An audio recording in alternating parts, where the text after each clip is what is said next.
بسم الله الرحمن الرحيم. أرأيت الذي يكذب بالدين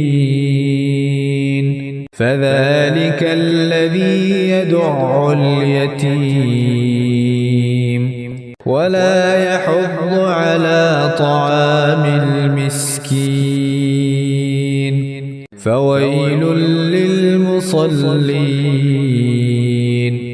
الذين هم عن صلاتهم ساهون الذين هم يراءون